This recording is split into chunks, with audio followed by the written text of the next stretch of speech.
Hoy está con nosotros la doctora Carmen González, psicoterapeuta psicoanalítica. Bueno, Carmen es una persona ampliamente conocida en los medios, y no solamente en los medios, tiene una larga y distinguida carrera profesional, de modo que es una complacencia acogerla en este programa una vez más.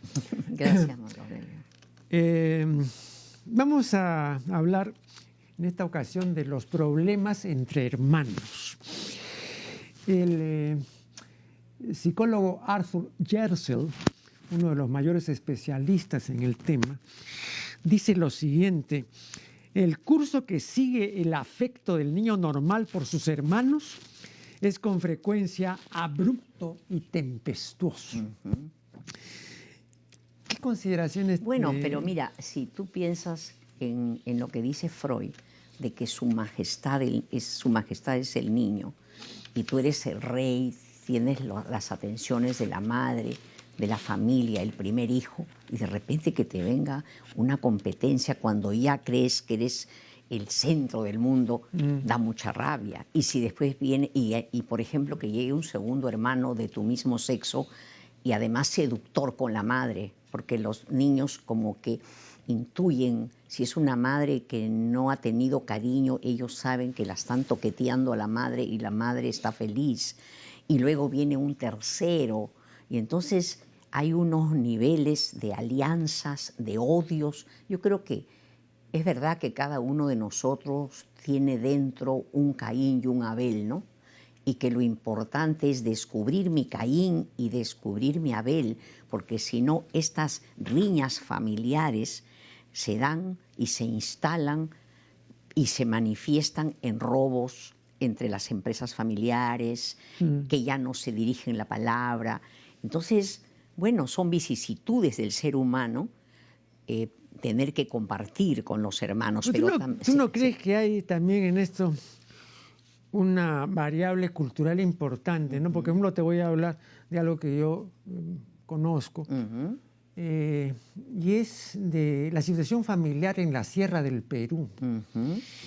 Yo no he visto ahí que el primogénito, que el tercer hermano, ¿no? Provoque en el seno de la familia, por el mismo tipo de constitución que tiene, todas estas situaciones que sí son propias de otro medio cultural. Entonces, ¿hasta qué punto eso es inducido culturalmente o hasta qué punto es biológicamente así? Bueno, yo creo que en todos los casos hay un factor individual, familiar, pero también cultural. Pero también en la sierra se ve mucho de que cuando el padre muchas veces se emborracha, etcétera, el hijo mayor asume la paternidad de la familia, sino que creo que son mucho más rígidos y entonces más normativos, y entonces nadie se atreve a discutir con él que él es la autoridad, pero a su vez eso trae también muchos problemas, ¿no? O sea, aceptan que el hermano mayor es la autoridad, ¿no? Entonces, acá no. Acá en la ciudad lo que yo veo es que se va generando un odio contra el hermano mayor que luego va a trasladarse a la misma familia, o sea, al propio hermano, a la madre, porque acá encontramos con que la gente envejece y lo que tiene son los reclamos de los hijos.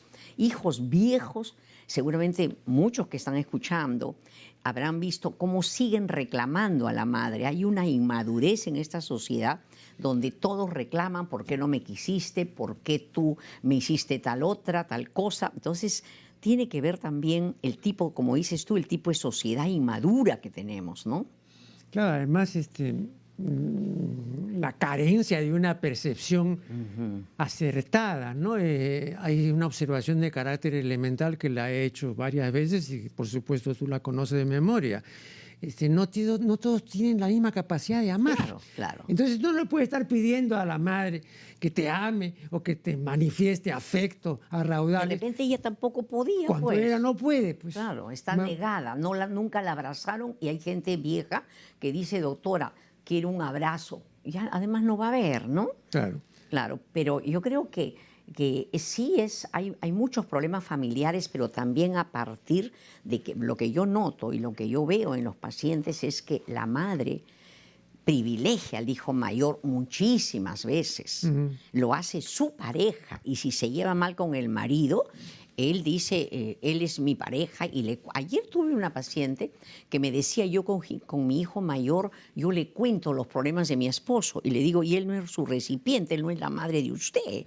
Además, ¿qué conversa usted con el hijo mayor?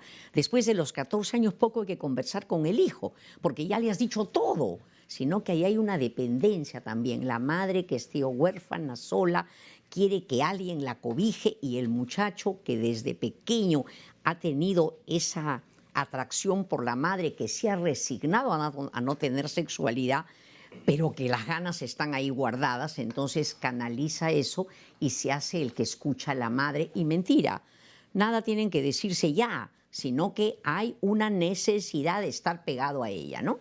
Y las madres también nos pegamos a los hijos, ¿no? Y tenemos nuestros preferidos, Claro. ¿no? Y nosotros somos las que provocamos eso, ¿no?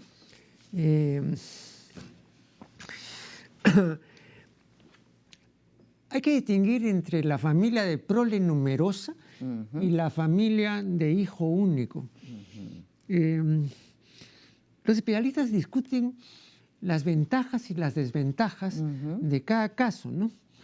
Hay unos que defienden al hijo único porque se evita una serie de cosas que no pueden evitar los hermanos en familias con hermanos, ¿no?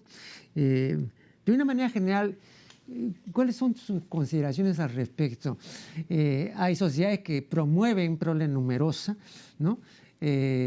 Una época, sobre todo, antes de la aceptación, que sea pues así a regañadientes del catolicismo, ¿no? Las familias no bajaban de 10, 15, ¿no? Hijos, ¿no? Era numerosísima la prole, ¿no? Pero ¿qué consideraciones? Yo creo que así como en países orientales, ¿no? Tienen las mujeres en tanto las puedan mantener también, yo creo que tener hijos, una prole numerosa, también es parte de la insensatez de las personas que no tienen la capacidad para darse cuenta que no pueden dedicar a cada hijo, no solo en materia económica, sino no pueden mirar a cada hijo, ¿no? Entonces los hijos nacen y muchas mujeres, por ejemplo, frente a una pareja que se quiere ir, que se va, acumulan hijos, ¿no? Como una manera de sujetarlos. Y realmente son hijos que no son mirados, que son de serie, ¿no? Claro. Y entonces depende también de la madurez de la madre, ¿no?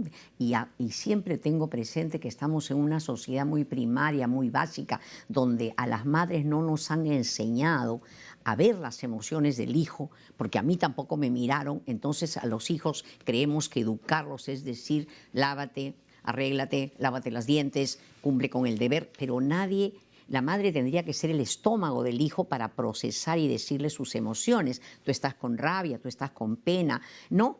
Dime qué tienes, le preguntan a la criatura, cuando la criatura no puede decir estoy celoso de mi hermano, no puede decir. Entonces yo creo que depende de la madurez de los padres, porque he visto hijos únicos, que mucha gente no tiene hijo único acá, he escuchado, no, porque pobrecito me puede pasar algo y no se va a quedar solo, pero sí he notado que en hijos únicos, si es que los padres son gente abierta, gente que se relaciona con amistades, social, que no tienen problemas para su socialización, los hijos pueden tener amigos, pero también esos celos en relación al hermano salen, por ejemplo, con la profesora en relación a los amigos también. O sea, ese querer ser solo, único, está en todos, ¿no?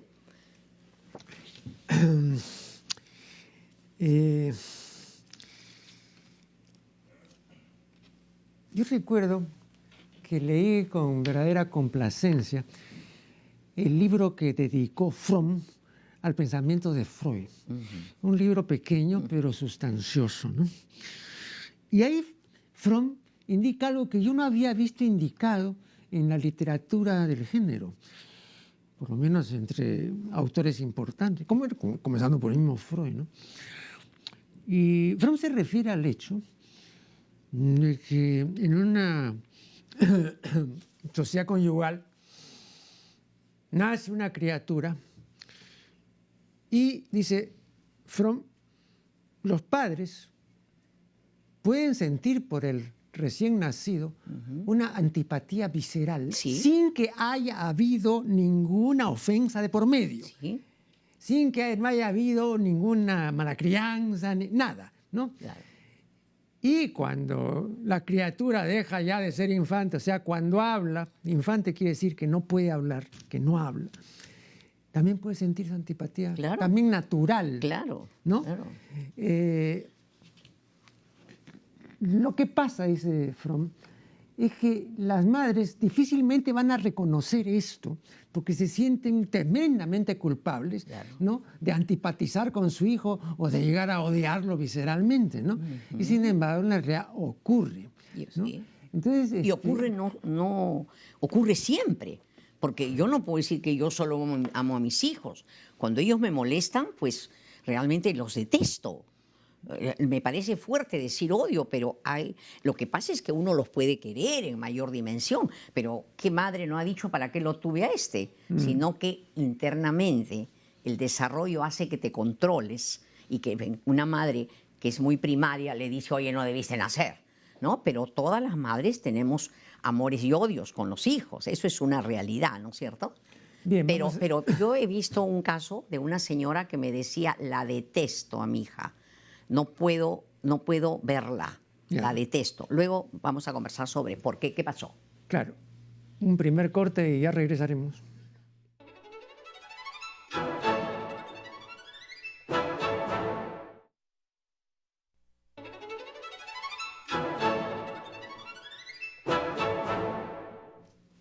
Bueno, quedó pendiente la explicación que nos debía nuestra invitada de esas animadversiones aparentemente gratuitas y espontáneas de los padres con los hijos y de los hijos con los padres. Qué bueno lo que dices, aparentemente gratuitas. Como tú dices, a nivel racional no se entiende. Pero yo he tenido casos donde la madre me dice, bueno, una madre que esté en terapia y sabe pues que no existen sentimientos puros y me dice, sí, doctora, yo la veo a mi hija y me da rabia, la odio. A través de la terapia descubrimos que tenía un gesto parecido a la madre y la madre era una madre que ha costado mucho trabajo que ella se reconcilie internamente, era una madre que la despertaba a 3 de la mañana para que fueran al campo, ¿no? Y luego ella descubrió que por alguna razón esta había escogido un hombre que tenía un gesto de la madre y también lo compartía la hija. Entonces sentía que la odiaba. Sin embargo, esta hija tuvo un accidente y a ella salió ese odio, se escondió, por decir, y apareció una madre muy, muy, muy tierna, muy bondadosa. Porque cuando uno siente que odia, el amor está guardado, ¿no? Odio puro no existe, ¿no? Claro. Pero sí he visto, mira, Marco Aurelio, hombres que odian al hijo mayor. Pero es que la madre también ahí tiene mucho que ver, ¿no? La madre se alía con el hijo mayor para irse contra el padre y el padre a veces siente que ese hijo mayor es el hermano que tuvo y entonces se arman unos problemas familiares muy grandes, pero en todos los casos los puntales para que la familia esté unida o desunida son los padres, ¿no? Claro. Pero desde el momento en que hay ciertas manifestaciones y algunos impulsos que no están sujetos, digamos, al plano consciente de No la están actividad, ¿no? Es difícil la percepción para gente sencilla que no ha tenido, digamos, un Claro. background psicoanalítico ni nada Claro. parecido, percibir que es así. Entonces sienten también la culpa. atribución hay a otras razones supuestas. Claro. Y a veces pues padecen culpas que, bueno, por las que no debieran padecer tanto, ¿no? Claro, y estamos en una sociedad con una cultura de culpa que tenemos que cambiarla, ¿no? Yo creo que hay que ser responsables de poder analizar eso, ¿no? Porque esa madre que se siente culpable de odiar a la hija, tiene que saber que también existe cariño, que si la hija esté en un problema, ella la va a sacar adelante, ¿no? Pero a veces la invade el odio y de hijas con la madre, ¿no? Pero también yo notaba aquí en la cultura popular que, por ejemplo, el acto sexual se entiende como una ofensa a Dios. Y eso es propio del catecismo, ¿no? Porque el catecismo tiene una larga lista de ofensas a Dios, ¿no? En materia de sexo. La primera ofensa, por supuesto, es la masturbación. y luego siguen las otras ofensas hasta terminar pues en la pornografía, ¿no?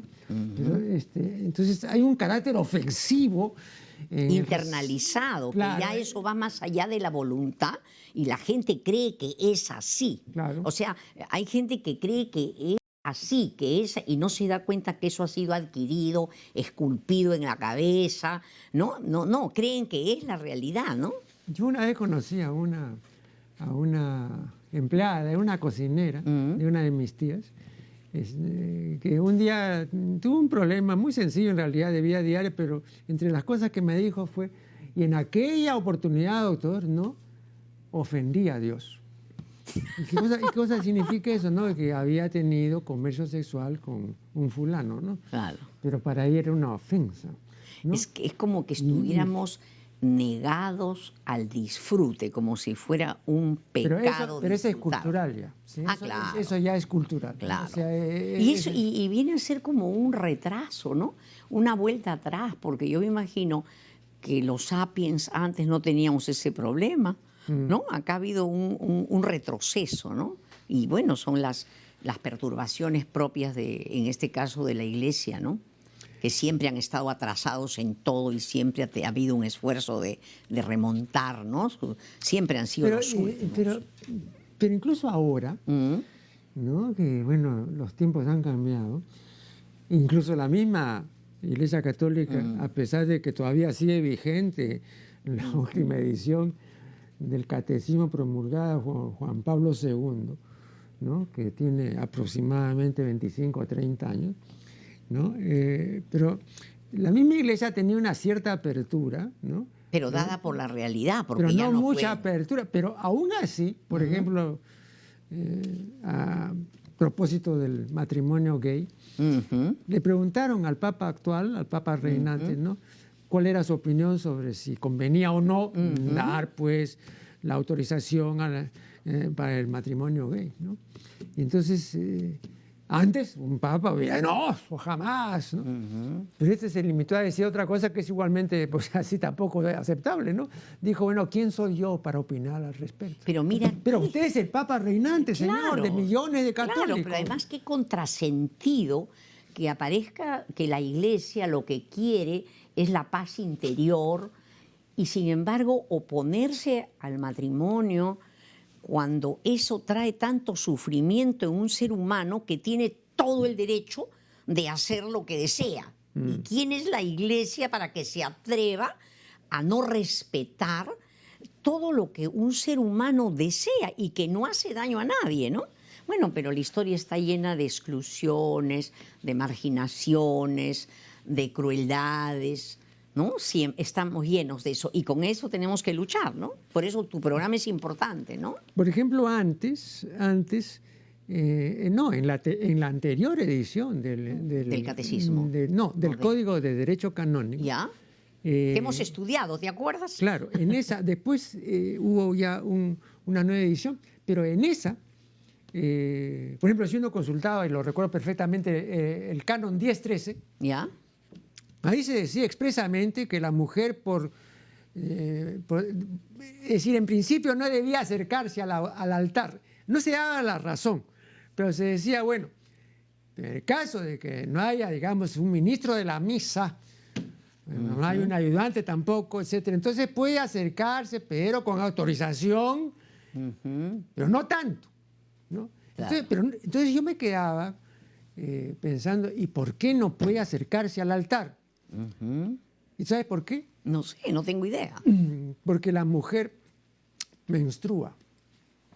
Y entonces una mujer menstruante puede contaminar el altar.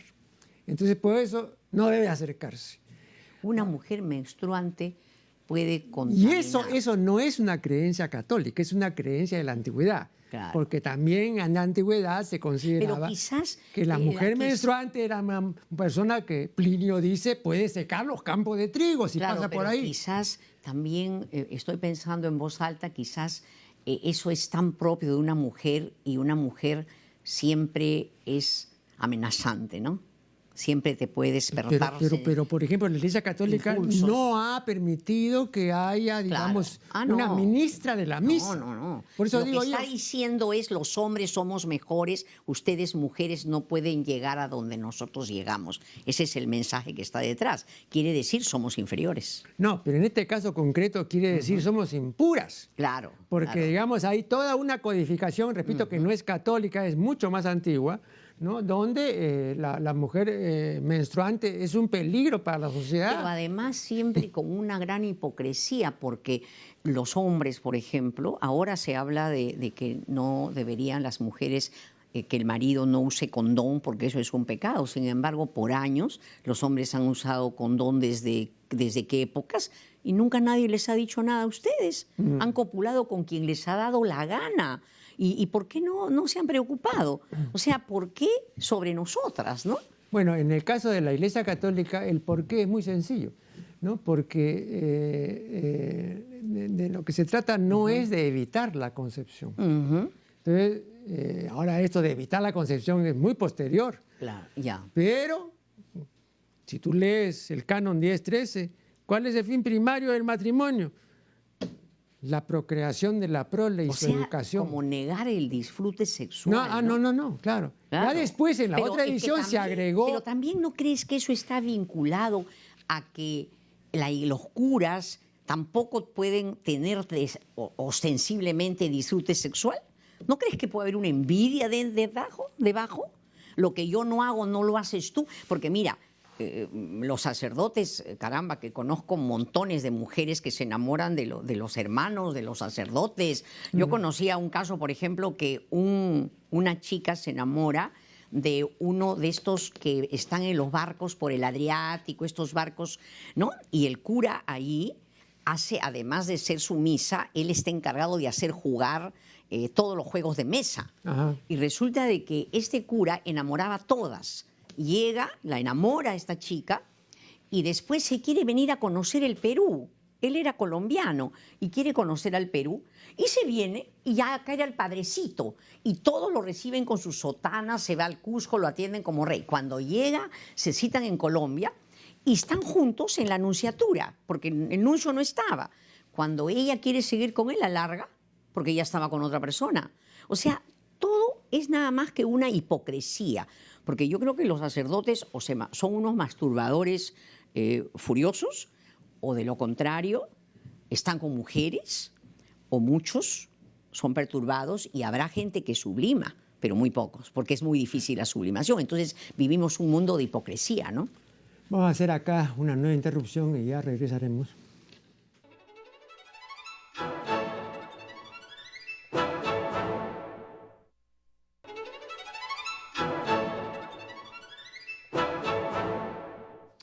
Estamos dialogando con Carmen González.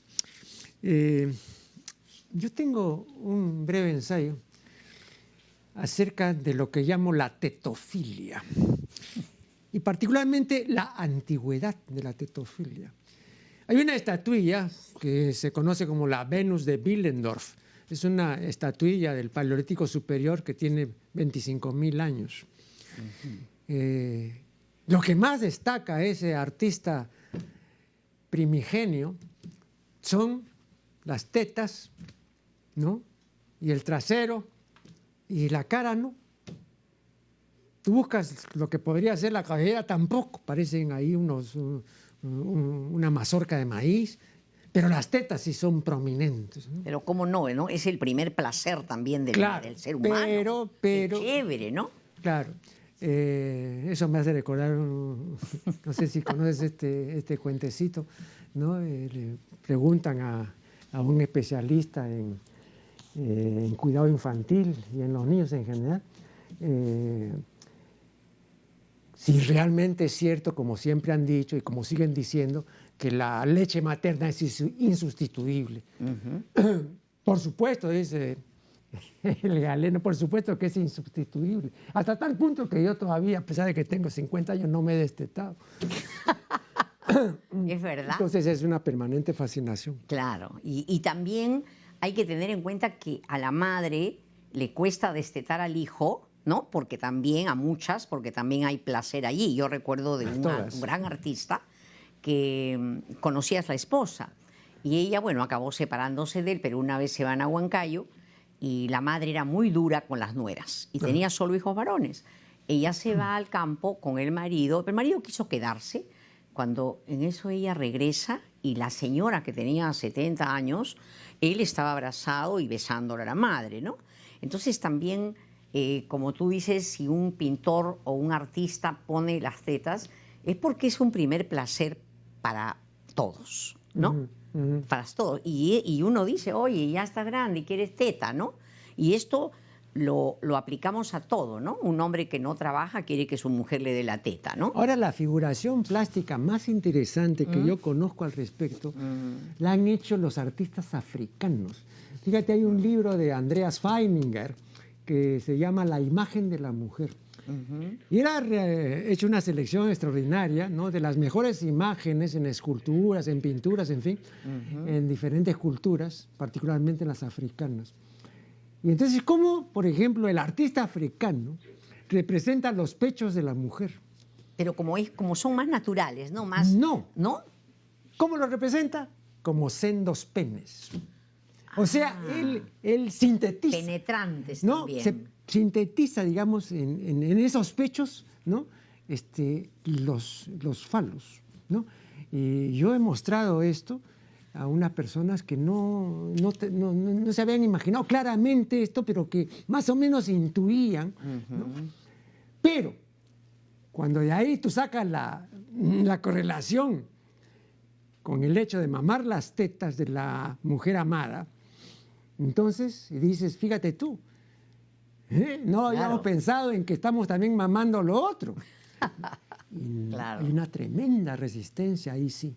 Ajá. Sí, no, bueno, me dicen es exagerado, es muy forzada tu interpretación. Bueno, también nos cuesta reconocer de que potencialmente somos polimorfos también, ¿no? Perversos, No, pero ahí no hay ninguna perversión, o sea, ahí sencillamente es el hecho de que el artista, ese es un plano que no es... Pero también puede ser que haya sentido a una madre penetrante como falo. No, pero es que las representaciones escultóricas de estos africanos son todas así. Todas las madres estas son madres que tienen grandes tetas que son figuraciones fálicas, clarísimo. Claro, pero esto responde a algo también. Yo no sé cómo son las mujeres africanas también, ¿no? Bueno, siempre se ha comentado el hecho, y yo siempre lo he dicho, por ejemplo, ¿no?, que si usted quiere descubrir si tal o cual fulanita, porque a veces dicen, oye, esta morenita ahí, o como decía un amigo hablando de una morocha muy atractiva y todo, decía, esta tiene su puntito de ovario de negra, decía, ¿no? Entonces, no, pero cuando uno cree que en la mujer que pretende o con la que quiere cohabitar hay algún elemento, digamos, africano, o por lo menos... intenso. ¿No? Intenso. Entonces, lo mejor es verle el pezón. Porque los pezones de las negras no son como los pezones de las mujeres de otras culturas. ¿Te pasa? ¿Ya has visto todos los pezones del mundo? No, pero que es clarísima la diferencia. No, es clarísima la diferencia. Tú puedes sacar ahí que esta es negra porque así, ¿no? No tienen las otras mujeres no tienen esa característica. Bueno, pero entonces ahora entiendo... Porque el pezón de la negra es mucho más fálico que el de una mujer blanca. Claro, pero mira, ahora entiendo también cómo los hijos en una familia solo hay dos tetas, cómo se pelean por la madre también y cómo compiten con el padre también, ¿no? Bueno, pero eso sí es animal, porque imagínate tú, David, los perritos, los gatitos, todo, ¿no? Los chanchitos, todo, pues se vienen así un montón. Claro, ¿no? Claro. ¿no? Y exprimen ahí a la madre, ¿no? Claro, sí. Pero también cuánto tenemos de animales, ¿no? Eso es lo que la gente no se da cuenta ni sabe, ¿no? Yo creo que sí, otra cosa es que no publique. ¿no? Pero es importante, hay gente que cuando yo le digo que el 20% del cerebro es neocórtex y piensa y lo demás es animal, se quedan sorprendidos, es como que se sienten heridos. ¿Yo, animal? Un paciente me decía, ¿cómo, doctora, cuando me miro los pies y me baño, tengo una fea impresión? porque parezco un mono. Le decía, eres vertebrado y primate, ¿no? Claro. Pero golpea, ¿no? Esa soberbia, eso que creemos que somos seres superiores, ¿no? Y no nos damos cuenta que hemos venido desde la inferioridad, ¿no? Pero hay un hecho capital en la evolución del mal llamado Homo sapiens. Digo mal llamado porque en realidad es Homo incipiens, no es el hombre que sabe, sino el que no sabe. No, hay un hecho capital, y es que en un momento que ya está perfectamente definido de la evolución del ser humano, nos bajamos de los árboles y comenzamos en posición bípeda a deambular por la sabana africana. Es verdad. En ese momento, ¿no? Yo digo, aparece el hombre. ¿Por qué? Claro. Porque tiene las extremidades superiores libres. Claro. Ningún animal tiene las extremidades así. Entonces, ante un peligro, tomas una piedra, agarras un garrote, te defiendes, ¿no? El que está en cuatro patas no puede hacer eso. Y eso también tiene que tener, ¿no?, una relación con cómo hemos depredado tantos animales y cómo aparentemente el incipient o el sapiens que tú dices se le ve tan aparentemente inofensivo, pero con los brazos libres podemos ser súper ofensivos, agresivos. Sin embargo, yo me imagino que un bisonte nos habrá visto y habrá visto, este es un pequeñito, pero con las manos somos poderosos para atacar, ¿no? Claro. Pero, repito, esa es una adquisición ya tardía, ¿no? Sí, claro. Porque el ser humano, digamos, tú tendrías ahora tremendas dificultades en comunicarte con el cavernícola de Altamira, y solamente son 20.000 años. Imagínate tú, 20.000 años, ¿no? Apenas. Que no, pero eso pues ni medio segundo en el reloj de la evolución, ¿no? Y ya habría dificultad. O sea que también nosotros como especie tenemos un recorrido, pues... muy chiquito, ¿no? Muy pequeñito. Pero, y eso también quiero someter a tu consideración, en ese corto recorrido de 20.000 o 25.000 años, hemos logrado dos cosas. 25.000 años desde que pudimos estar en agricultura, porque mucho antes hemos estado 200.000 años, tiene el sapiens, ¿no? No, sí, pero en proceso evolutivo. Pero la agricultura claro. No tiene tantos años. Claro, no, me refiero a agricultura. Claro. Agricultura.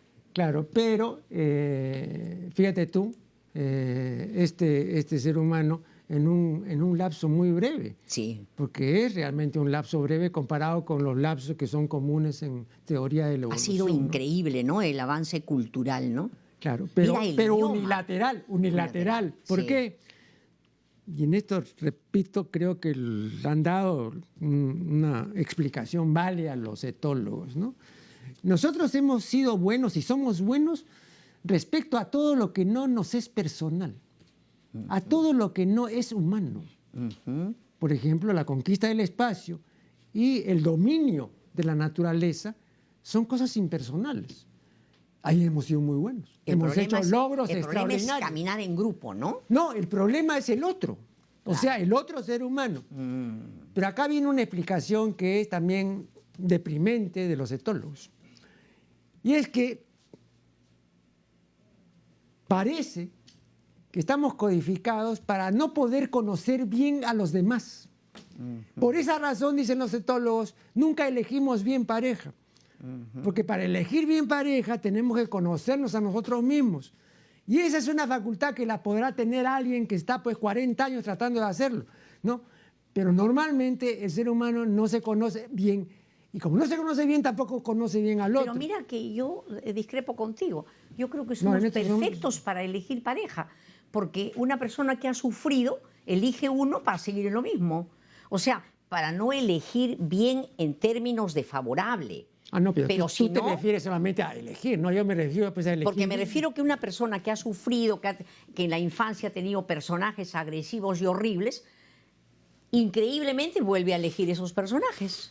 Claro, pero el que se compra ese pleito, bueno, tiene que pagar, pues, ¿no? Claro, claro. Bueno. Lo que pasa es que no tenemos capacidad para superar y elegir algo que sea bueno para nuestro desarrollo. Es que según los etólogos no tenemos esa No capacidad. tenemos esa capacidad. No, entonces, Sí, de acuerdo. Entonces, elegimos lo mismo, lo mismo, lo mismo. Claro, entonces, elige bien el animal más primario que tenemos, pero no podemos dar el salto, ¿no? no, y no podemos. No podemos, sí. No podemos. Y cuesta mucho esfuerzo, ¿eh?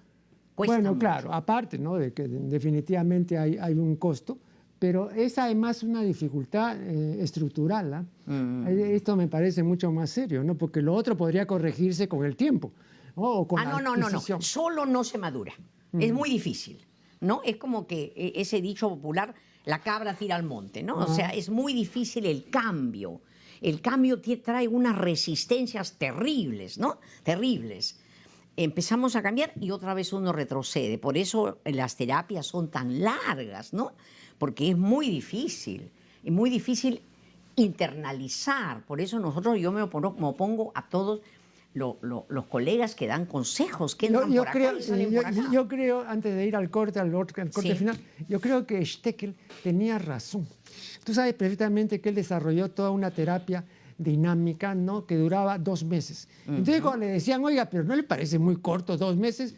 Y entonces él decía, vean, si en 2 meses no se ha solucionado el asunto o no se ha planteado de tal manera el asunto que la solución esté a portas, o sea, que sea ya vislumbrable, entonces o va a otro psicoterapeuta o se pega un balazo, pues. Pero no, por descarte. No, pero por descarte, no, entonces ya es perder el tiempo y tenerlo años, ¿no?, tratando de descubrir los demonios y los arquetipos. No, eso ya no. No, ahora tenemos que también crear nuevas formas. Nosotros tenemos una forma de trabajar donde apenas llega el paciente, le hacemos ver su estructura animal que tiene. Y ese cerebro. Vamos a ir a verlo después de esta pausa. Ya.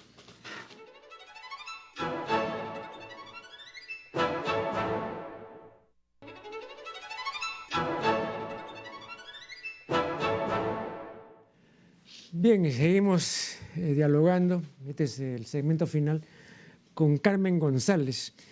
Tú me decías que cuando llegue el paciente, ¿no? Sí, nosotros cuando llegue el paciente, o sea, nuestra terapia es psicoanalítica, pero también terapia didáctica.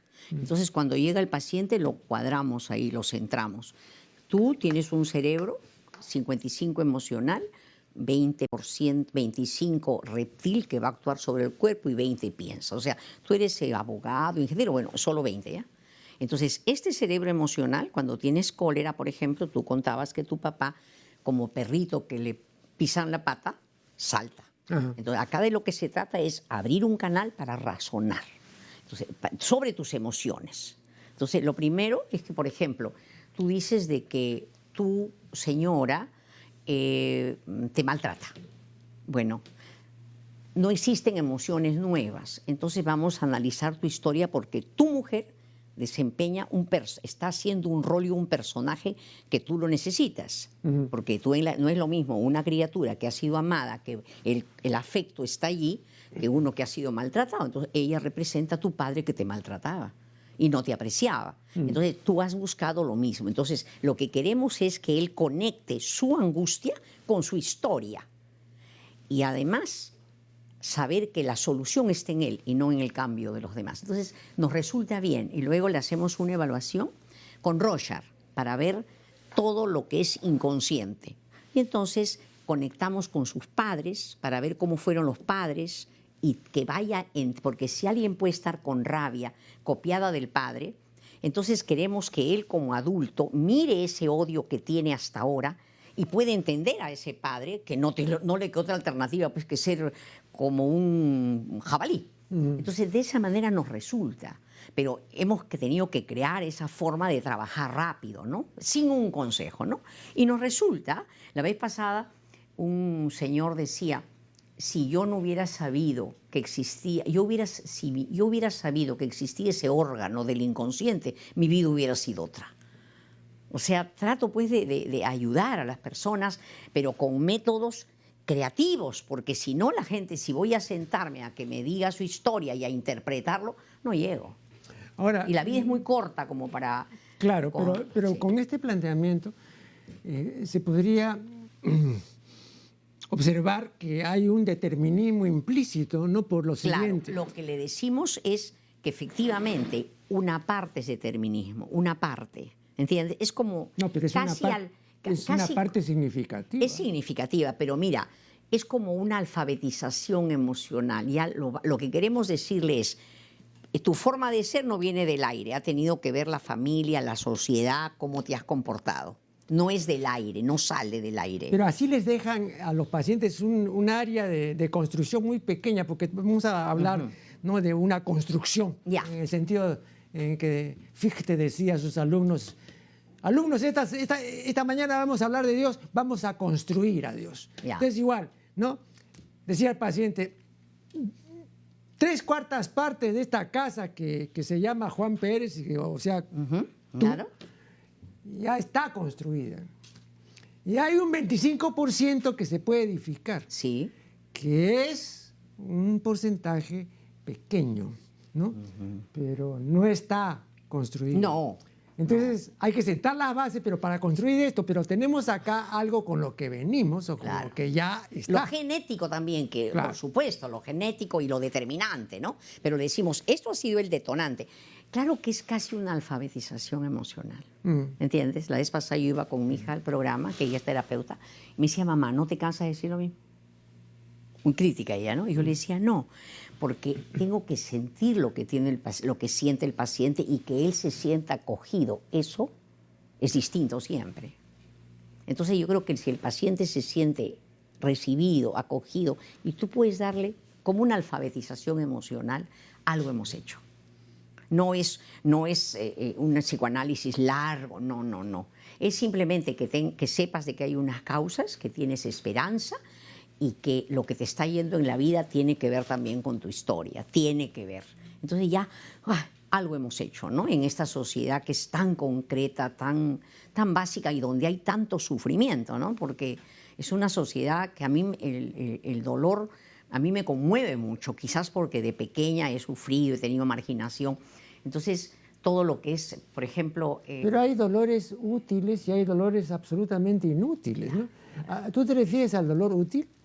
Me refiero, por ejemplo, hay dolores necesarios para madurar y para claro. crecer, ¿no es cierto? Pero, por ejemplo, cuando yo recuerdo de la pobreza de mi casa y la forma como me miraban los vecinos, que éramos tan pobres con piso de tierra, entonces para mí era sufrimiento. Claro que eso lo he procesado y me doy cuenta que me ha permitido sufrir, pero levantarme. O sea, el sufrimiento siempre es útil cuando hay recursos para que tú los proceses. El asunto está cuando te quedas en el sufrimiento porque no tienes recursos. Es como que hay gente que no puede, que tiene las patitas amarradas, ¿no? Y ya no puede, pues, ¿no?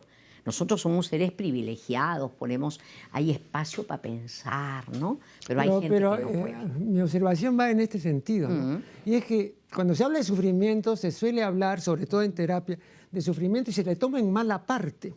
Y yo digo, ¿y cómo sería una vida sin sufrimiento? Horrible. No, el sufrimiento es necesario, es parte de la vida, pero no un sufrimiento que se repita por lo mismo, ¿no? Claro, hay un sufrimiento estéril, inútil, ¿no? Improductivo. Claro, pero hay sufrimiento útil, necesario. Claro. Es más, si tú sabes amar, si alguien sufre, tú también vas a sufrir con él. Ese sufrimiento es necesario porque te va a sensibilizar, te hace mejor persona. Por supuesto, terrible sería un tipo que esté con mecanismos de racionalización tan grandes que no llegue a sentir nada, ¿no? Sentir es un privilegio también. La cuestión es, como tú bien dices, no ese sufrimiento estéril que es lo mismo y lo mismo, o sea, que se repite y en el lamento, ¿no? No, hay que salir, ¿no? Para terminar, siempre la gente me pregunta por qué la doctora Carmen González no publica un resumen de todas sus conferencias y de todas sus alocuciones. Ya te voy a decir. Yo con Germán Coronado, que es una persona de primera, que es mi amigo, con Germán firmamos un contrato, él me animaba para hacer 10 libros, incluso teníamos tomos ya, teníamos títulos. Ajá. Pero yo quiero hacer un libro que no entre por la cabeza, sino que te movilice. Quiero hacer libros que, por ejemplo, un miedoso, cuando lea mi libro sobre el miedo, tenga un poquito menos de miedo. Quiero contar historias, quiero que la gente sienta, no solo que piense. Entonces lo voy a hacer. Te prometo que lo voy a hacer, pero tengo que, ahora que ya no estoy en la radio, quiero decir que a todos que estoy en mi Facebook, Carmen González. Pero tú vas Carmen a publicar, González, ¿qué? Clínica Emociones. ¿Los 10 tomos? ¿Cómo No, es eso? uno por uno. Ah, uno por uno. Uno por uno. Quiero, por ejemplo, el primero sobre una emoción que aterroriza, quiero hablar sobre el miedo, que paraliza más. Entonces, quiero hablar sobre el miedo. Pero quiero sentarme a contar historias, pero historias que las cuente yo con afecto. No quiero conocimiento solo, esa no es mi especialidad. Pero el miedo no como pulsión básica, ¿no? Porque el miedo está junto con el hambre y con el sexo. Miedo, y uno nace Claro. con el miedo. La idea es que no se instale como parte de tu vida porque has sido gratificado por padres horribles. No, el miedo es necesario, te protege. Cuando hay un terremoto, tú necesitas tener temor para salir, ¿no? Claro. No. Pero ojalá que pueda hacerlo. Pero quiero hacer estos libros, pero por ahora solo te digo, quería decir que salgo al aire en Carmen González, Clínica de las Emociones, todos los días salgo. Y recibo gente, igualito que en la radio. Ajá, ajá. Sí. Bueno, sí, porque aquí en un medio como este es el único programa, y no lo digo porque yo lo conduzca, pero es un hecho real, ¿no? Y no solamente ahora, sino que, fíjate, ya son muchos años, ¿no? Que estoy en el Canal 7, y no hay en otros canales como antes sí los había hace 40 o 50 años. Claro. Eso sí lo recuerdo perfectamente, que tú podías tener la oportunidad de ver un programa, por ejemplo, a cargo de César Miró. Claro. Y en fin, ¿no? Claro. Es que los medios de comunicación no les interesa lo que culturice porque eso va siendo de élite y tiene que ir aumentando. No. Quieren para todos, para que se rían, ¿no? Entonces, sí, es patético, pero yo creo que tú cumples una labor enorme. Además, yo creo que tú crees en la gente, pese a que a veces se te ve desesperanzado. Yo creo que tú crees en la gente, si no estarías acá. Venir acá, leer en cada programa, es un esfuerzo, es un cariño, ¿no? Yo escribí hace algún tiempo un artículo sobre lo que yo llamo, bueno, en realidad es un vocablo técnico, cacosmia, ¿no? Que es una perversión del sentido del olfato, en cuya virtud se perciben como aromáticos y fragantes olores pestilentes y nauseabundos, ¿no? Hay casos, ¿no? Enrique IV, por ejemplo, era un caso de un rey cacósmico, ¿no? Porque amaba la pestilencia, se regodeaba con lo excrementicio. Y hay muchos otros casos que yo menciono, ¿no? Bueno, cuando se habla de que hay una degradación en la televisión, de que se esparce la basura y todo, es que hay una cacosmia en el público que recibe eso. Y es penoso. Entonces no hay un rechazo, sino una aceptación y una incorporación, ¿no? Claro. Entonces ahí está el famoso cuentecillo ese donde pasa la basura siempre muy temprano y sale el nietecito que está con la abuela y entonces abre la puerta el nietecito y le dice, abuela, la basura. Y entonces la abuela le grita, no, todavía tenemos bastante. No, bueno, es que hay pues ya digamos esta aceptación y esta incorporación a la vida de uno del basural. Claro, es que estos programas que son tan básicos te animalizan porque realmente te hacen reír, te hacen querer ser grandazo, como si fueran monos, o sea, a más gorila, están más felices. Uno ve a los animadores y son patéticos, no hacen lo que se llama, y que tú sabes, elaboración. O sea, simplemente comunican, o puedes dibujar lo que dicen, pero no hay conceptos, no hay elaboración, no hay nada. Y yo creo que esto tiene que cambiar porque ellos no son dueños de la televisión. Ellos son, las ondas nos pertenecen a todos, ¿no? Y no podemos permitir que nuestras criaturas se estupidicen, ¿no? Bien. Ha sido la doctora Carmen González, a quien agradecemos una vez más. Gracias a ti, Marco No, Aurelio. qué ocurrencia. Y con ustedes será hasta el programa siguiente.